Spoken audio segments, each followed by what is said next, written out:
오늘은 어제 마가복음 11장에 이어서 마가복음 12장입니다.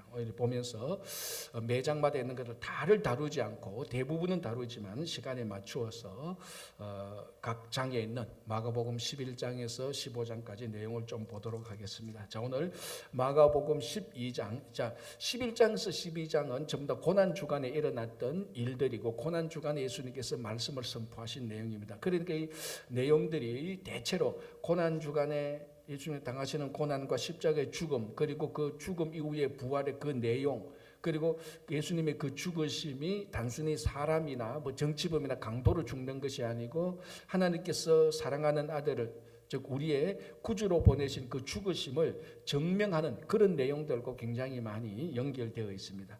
자, 특별히 12장 처음 1절에서 11절까지 나오는 이 악한 포도원 농부 비유는 전형적으로 하나님께서 보내신 독생자 예수 그리스도가 이스라엘 사람들에 의하여서 죽게 되는 것을 이 포도원 농부 비유로 우리들에게 잘 보여주고 있습니다. 여러분이 이 내용은 다 아실 것 아닙니까? 간단하게 말하면 이건 하나의 비유입니다. 실제로 일어난 사건이 아니고 예수님께서 비유로 말씀하시는데 무슨 비유인가?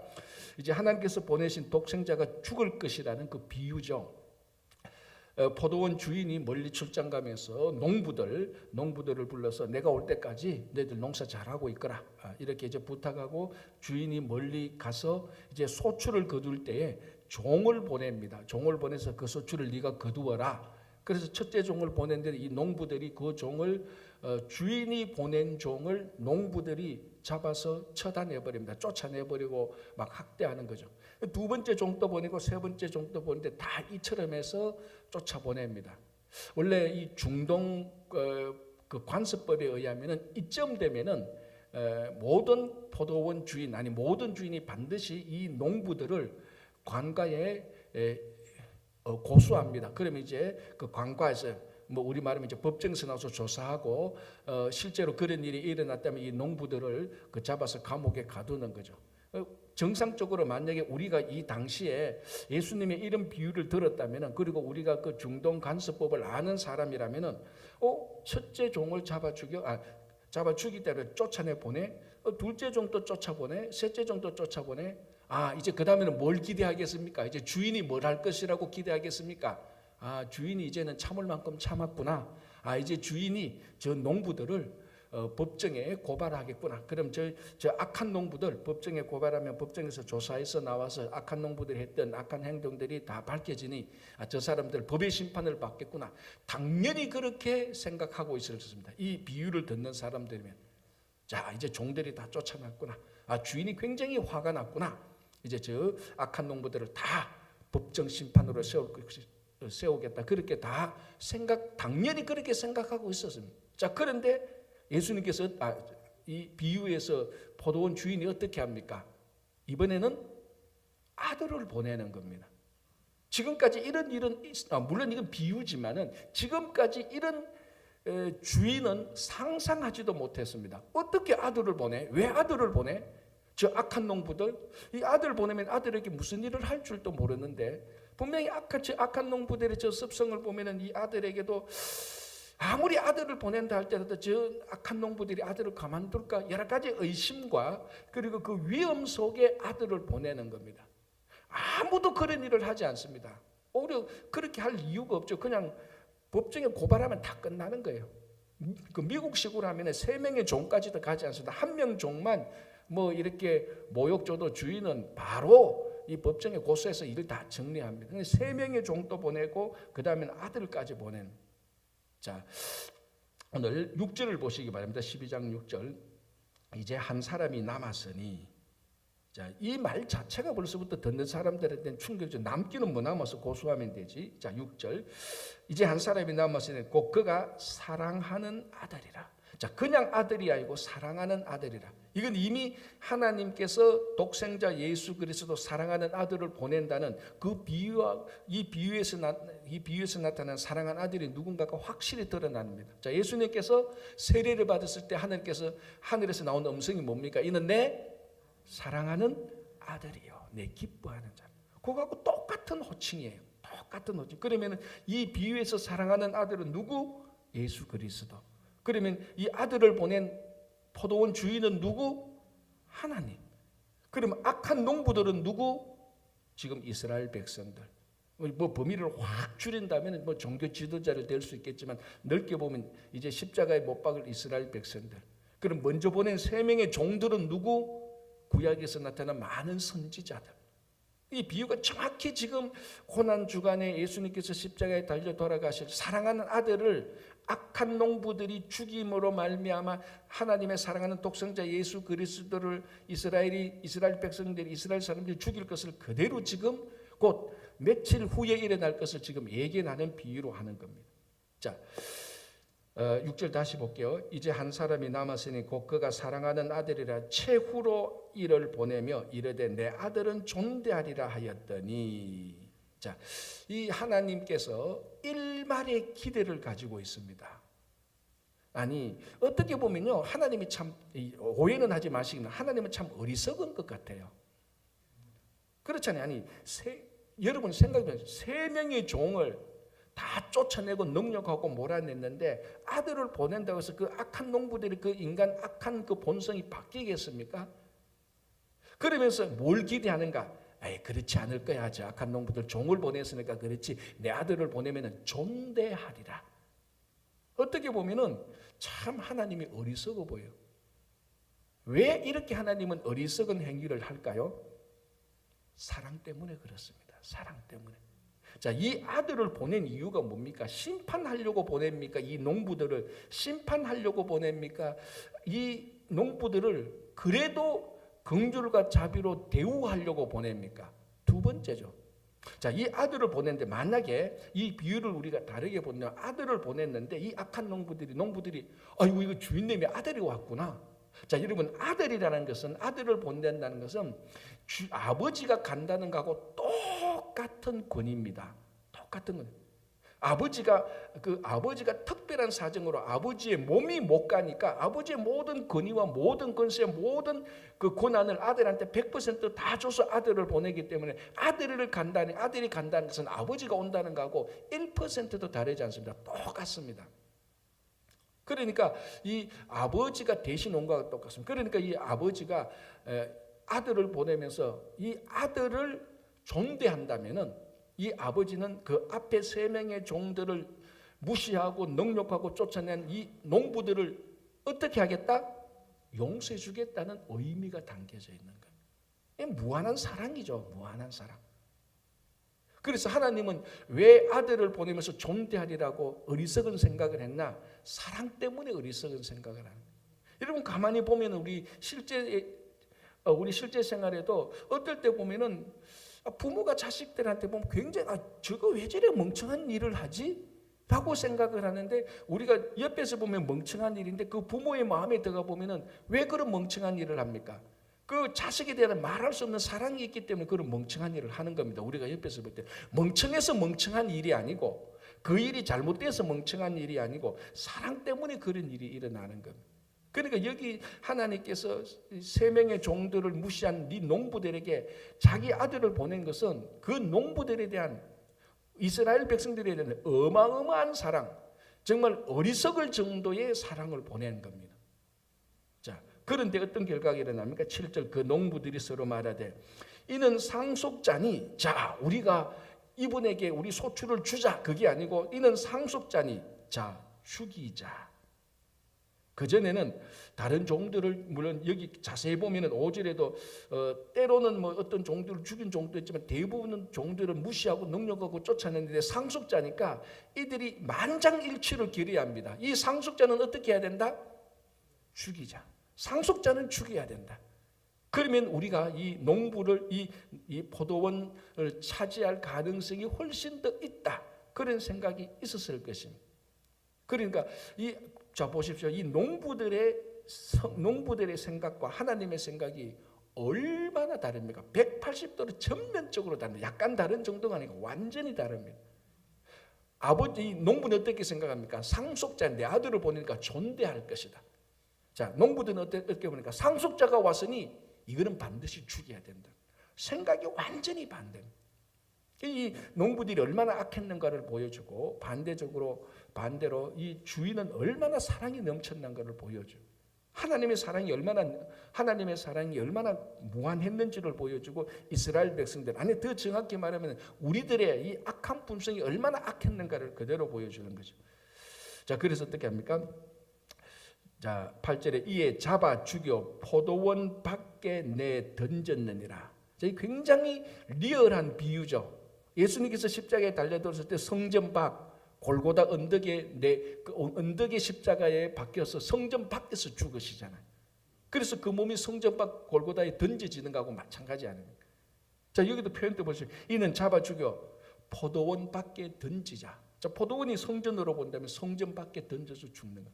그리고 이 포도원 비유에서 악한 농부들을, 이스라엘 백성들의 그 악한 것도 보여주고 하나님의 무한하신 사랑도 보여주고, 이게 고난 주간에 지금 일어나고 있잖아요. 그러니까 곧 예수님께서 어떻게, 어떤 이유로, 어떻게, 누구에 의해서 왜 죽게 되는가를 이 비유에서 명확히 나타나는 겁니다.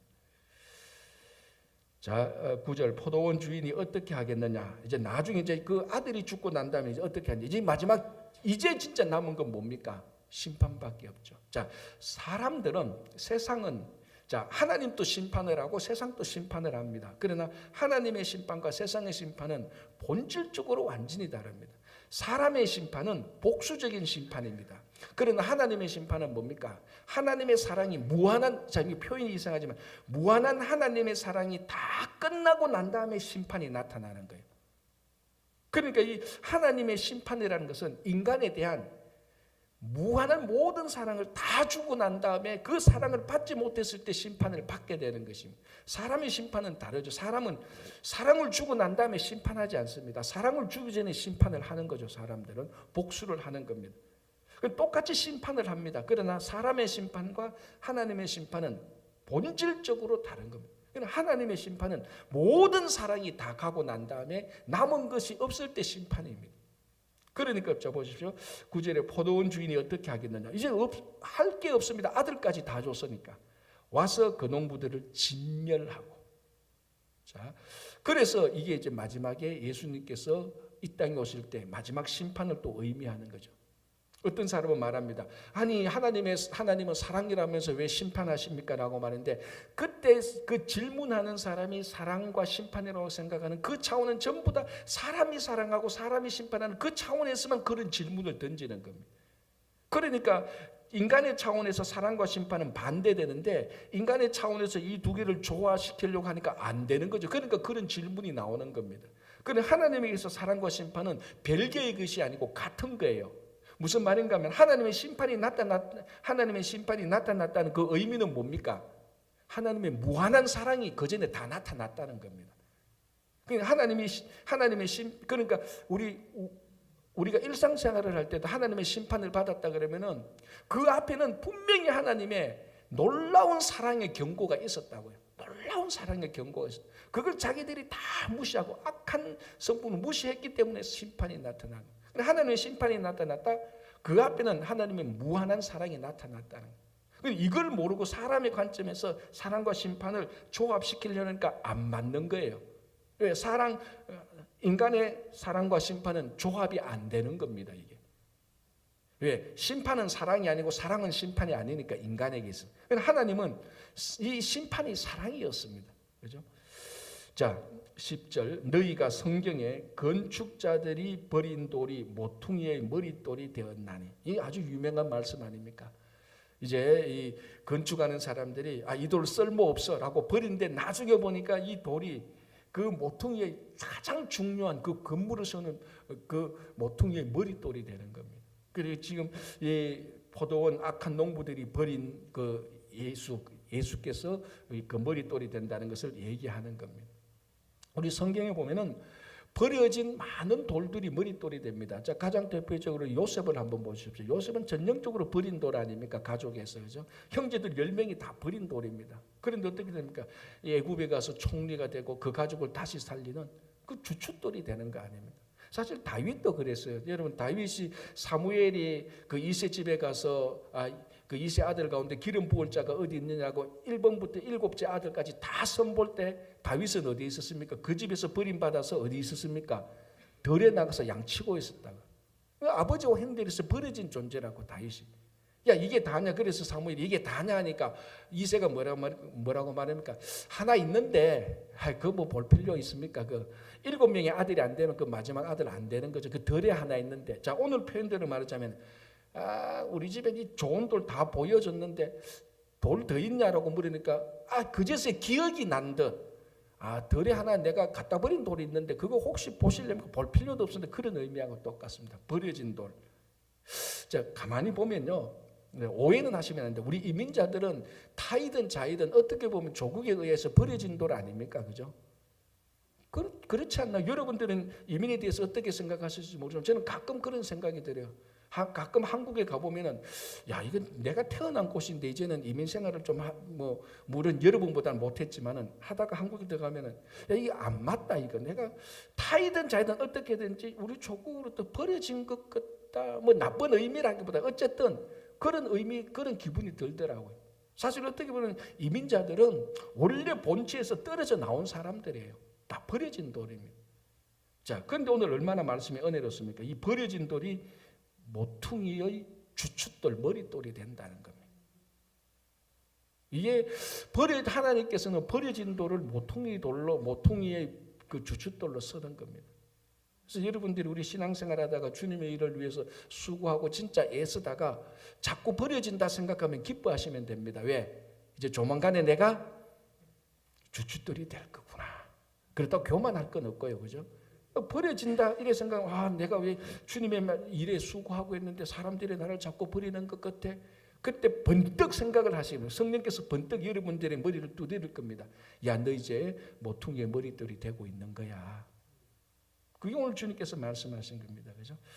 자, 12절 그들이 예수의 이 비유가 자기들을 가리켜 말씀하신 줄 알고 눈치는 있어요. 그래도 이 사람들이 딱 들어보니까 얘기 쭉 들어보니까 예수님이 자기들 악한 농부들이 자기들인가 같다라고 눈치는 딱 챘어요.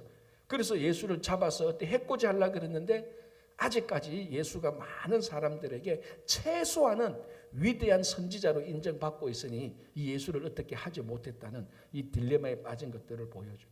이 포도원 농부 비유를 통해서 우리가 여러 가지로 생각할 수 있지만 정말 중요한 것은 곧 이제 예수님께서 십자가에 달려 돌아가신 하나님께서 보내신 사랑하는 아들 그리고 포도원 밖에 내던지지는 골고다 언덕에서 죽게 되는 그러나 이 죽게 되는 이 예수 그리스도께서 온 인류 역사에 주춧돌이 된다는 것을 예고하고 있는 겁니다.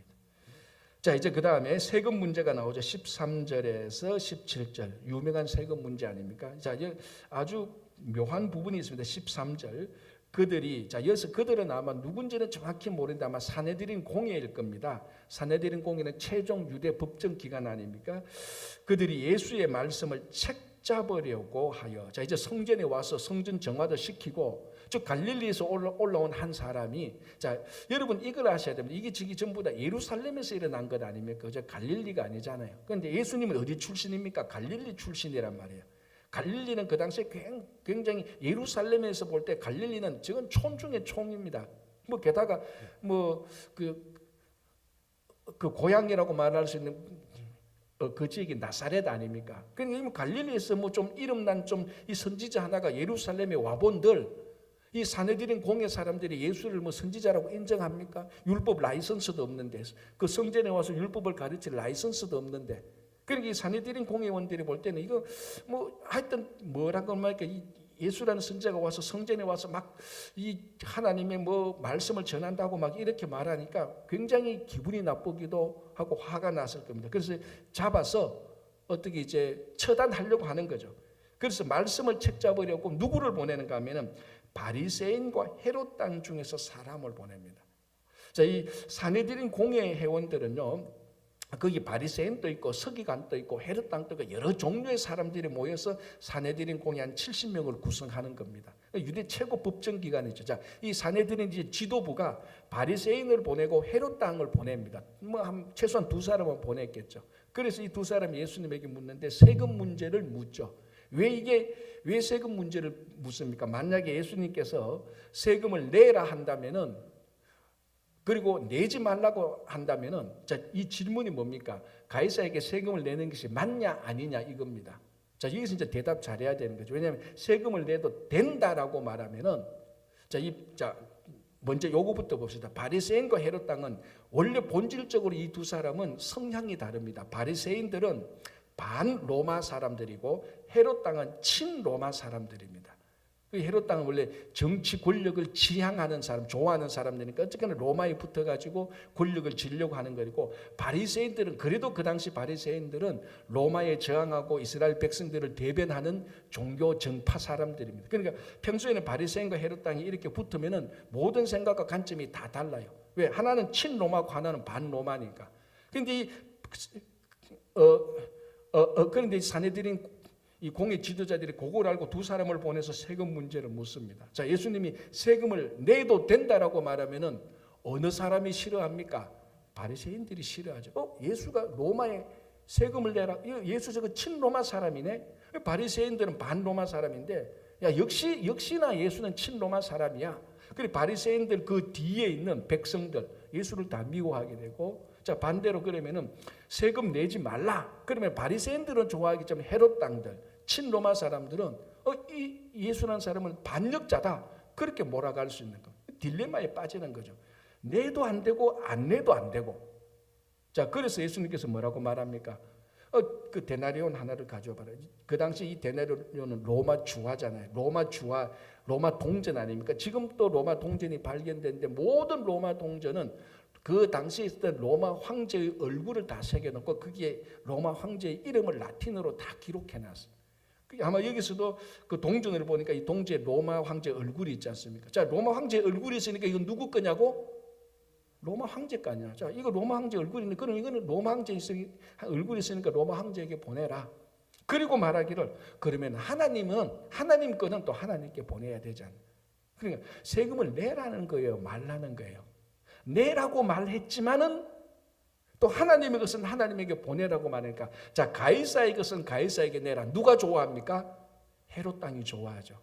그리고 하나님의 것은 하나님에게 내라. 누가 좋아합니까? 바리새인들이 좋아하는.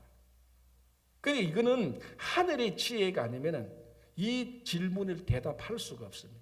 그래서 우리가 이 본문에서 잠깐 더 보면은 이 예수님이 그 당시 이스라엘을 압제했던 로마 제국 자체도 반정부 활동을 일으키고 그렇게 어떤 뭐라 그럽니까? 이거 뭐 무장 혁명 봉기군이 아니었다니까 예수님은. 그렇다고 로마를 그 악한 로마, 그 독재하는 로마를 찬양하는 것도 아니었습니다. 그러니까 예수님은 하나님의 나라가 중심이었지 로마가 중심이 아니었어요.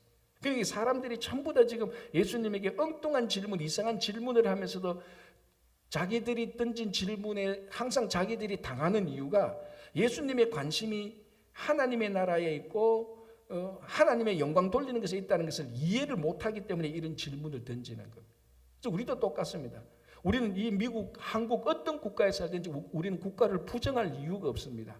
국가가 국가가 우리 정책에 반대한다 할지라도 이 국가가 나빠, 이 국가에 우리 혁명을 해야 돼. 그럴 필요가 그렇게 하는 것이 우리의 자세가 아니에요. 우리는 초점이 뭡니까? 우리에게 주어진 어떤 곳에서든지 우리가 계속해서 세워나가야 될 것은 하나님의 나라죠. 하나님의 나라를 계속해서 세워나가요. 그러니까 예수님께서 가이사의 것은 가이사에게 드려라. 이 로마는 국가가 맞다. 그러나 우리가 지향하는 것은 하나님 아니냐. 하나님의 것은 하나님에게 드려라라는 것입니다. 자, 고난주간이 바쁩니다. 이제 하나 더 보겠습니다. 이제 부활 논쟁이죠. 그 유명한 부활 논쟁. 이제는 누가 옵니까? 18절 부활이 없다는 사두개인들이 옵니다. 별별 사람들 다 오죠. 바리새인 또 오고 헤롯 당 또 오고 이제 사두개인 또 오고 28절을 보면은 그 가장 큰 계명을 묻는 사람은 서기관이 옵니다. 서기관이. 종교 지도자들이 다 옵니다. 종류별로. 서기관 또 오고 바리새인 또 오고 뭐 사두개인 또 오고 그 대표적인 종교 지도자라니까. 그중에 또 헤롯 당 또 오고 이런 사람들이 예수님께서 계속해서 공격합니다. 자, 이제는 부활 논쟁이죠. 그 유명한 부활 논쟁에 이 사두개인이 왔다는 게 의미가 있죠. 왜냐하면 사두개인은 부활을 믿지 않거든요. 사두개인들은 어떤 사람들입니까? 이 종교적인 사람들은 맞는데 영적인 것, 내세적인 것 이런 거 전혀 안 믿습니다. 부활도 믿지 않고 영적인 영원한 생명이 있다는 것, 내세도 믿지 않고 영적인 존재인 천사도 믿지 않고 전형적인 정치 권력과 결탁된 세속적인 종교인입니다. 그러니까 이 종교를 일반적인 말하면 종교를 종교로 보지 않고 종교를 자기가 그 시대에 살고 있는 권력을 쥐고 있는 하나의 수단으로 이용하는 겁니다. 전형적인 세속적인 종교인이죠. 그러니까 부활을 믿지 않는 이 사람이 와서 예수님에게 부활을 질문을 합니다. 우리 잘 아는 대로 그 당시에 그 계대 계약제라고 해서 형제가 있는 많은 형제가 있는데 한 여인이 첫째에게 장가가서 장가 가는 게 아니지 시집 가는 거지. 시집 가서 아들을 남기지 못하면 아들을 남기지 못하고 첫째가 죽으면 둘째하고 결혼하고 이렇게 계속해서 결혼하는 아주 특별한 특이한 제도가 있었습니다.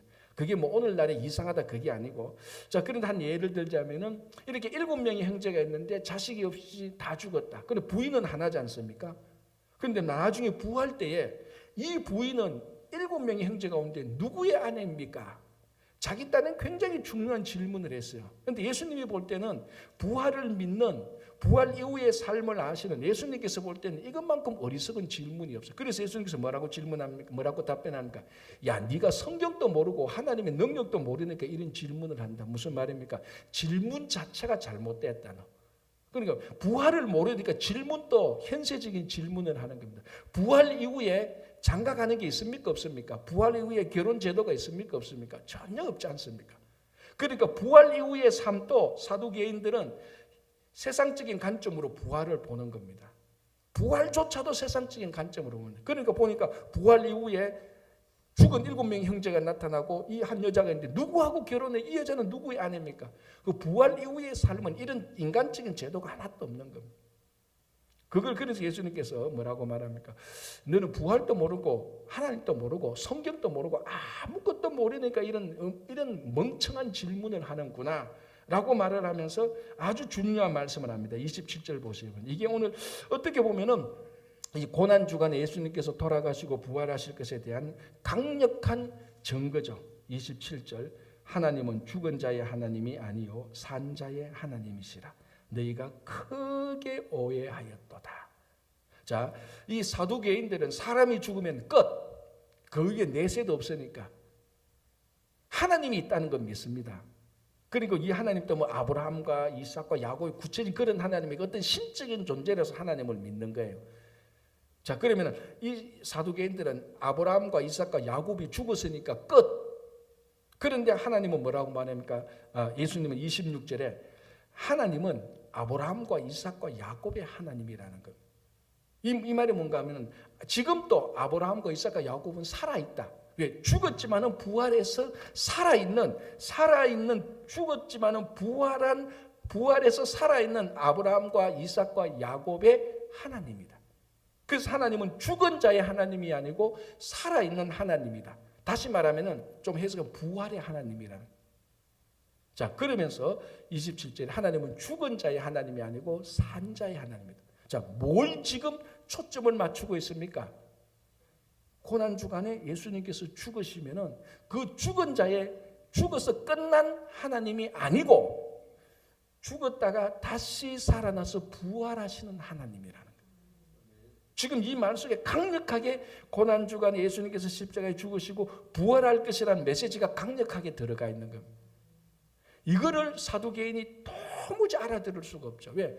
부활을 믿지도 않고 부활이 뭔지도 모르는데, 그래서 부활 이후에 결혼 제도나 타령하고 있는 이 사두개인들에게 예수님께서는 뭐라고 하면 하나님은 살아있는 하나님입니다. 내가 비록 십자가에 달려 죽었지만 죽은 자의 하나님은 그 죽음으로서 끝난 죽은 예수님의 죽음의 하나님이 될 수 있겠지만 산 자의 하나님은 예수님께서 죽으셨다가 부활해서 살아있는 하나님이라는. 자, 이게 오늘날 우리에게 여러분들은 어떤 하나님을 믿고 있습니까? 죽은 자의 하나님을 믿습니까? 산 자의 하나님을 믿습니까? 산 자의 하나님을 믿죠. 그런데 일상생활을 보면 죽은 자의 하나님을 믿는 것처럼 살아가는 경우가 굉장히 많습니다. 진짜 우리가 산 자의 하나님을 믿는다면은, 자, 산 자의 하나님, 부활의 하나님, 이 부활에서 파생되는 게 뭡니까? 전부 다 기쁨과 즐거움과 회복과 다시 일어서는 것과 세우는 것이고 이거 아닙니까? 그러니까 죽은 자의 하나님을 믿는다면 지금 낭만과 절망과 어려움, 그런 하나님을 믿는 그런 가운데서 계속 있을 수밖에 없습니다. 왜 죽은 자의 하나님일까? 왜 죽음으로도 파생되는 것은 실망과 절망과 좌절과 낙담과 포기가 우울과 이런 것들 아닙니까? 그러나 산자의 하나님은 부활로부터 그 모든 것들이 다 다시 회복되어서 기쁨이 있고 즐거움이 있고 확신이 있고 용기가 있고 희망이 있고 사랑이 있는 것 아닙니까? 그런데 우리도 산자의 하나님을 믿는다고 말하면서 하나님께서 우리에게 궁극적으로 주실 그 희망과 용기와 사랑과 하나님의 나라는 그거 안 믿으니까, 그게 덜 믿기니까, 그걸 모르니까 약간만 일이 생겨도 죽은 자의 하나님을 믿는 것처럼 막 좌지우지하고 막 꼼짝 못하는 겁니다. 세상 사람하고 똑같습니다. 어떻게 보면 세상 사람들은 하나님을 믿지만 죽은 자의 하나님을 믿어요. 여러분, 세상 사람들도 어떤 신적인 존재는 믿습니다. 이 사두개인처럼. 그러나 우리가 믿는 하나님은 아브라함과 이삭과 야곱 살아있는 하나님을 믿지 않습니까? 그래서 우리 삶은 고난주간에 예수님께서 십자가에 달려 돌아가실 때 부활이 있기 때문에 우리가 고난주간을 보내는 것 아닙니까? 부활에 대한 확신이 없다면 이 고난주간은 못 보내는 겁니다. 아니, 고난이 고난으로 끝나면 그 무슨 의미가 있습니까? 죽음이 죽음으로 끝나면 의미가 없지 않습니까? 그러니까 고난과 죽음이 있다 할지라도 우리는 부활의 확신이 있기 때문에, 산자의 하나님이 있기 때문에 이 고난주간을 견뎌나갈 수 있고, 우리 일상생활 속에서 어려움과 좌절과 낙담이 있어도 견뎌나갈 수 있는 겁니다. 왜? 궁극적으로는 산자의 하나님이 우리의 하나님이니까. 그래서 오늘도 이 고난주간에도 여러분 좀 아픔과 절망과 불편함이 있다 할지라도, 우리 인생에 그런 일이 있다 할지라도 산자의 하나님을 믿고 나가시기 바랍니다. 기도하겠습니다. 하나님 아버지, 감사합니다. 이 고난주간에 우리가 세상 사람처럼 죽음의 하나님이 아닌 산자의 하나님을 믿고 나갈 수 있도록 우리 마음을 감동시켜 주시고 우리 믿음을 더하여 주시옵소서. 주님의 고난에 동참하지만 이 고난을 뚫고 죽음을 뚫고 부활하신 우리 하나님을 바라보고 나갈 수 있도록 도와주시옵소서. 가정과 일터와 우리들의 건강과 자녀들의 여러 가지 어려움과 낙담이 있지만 산자의 하나님께서 이 모든 것을 회복하게 해주실 것을 믿으며 예수님의 이름으로 기도하옵나이다. 아멘.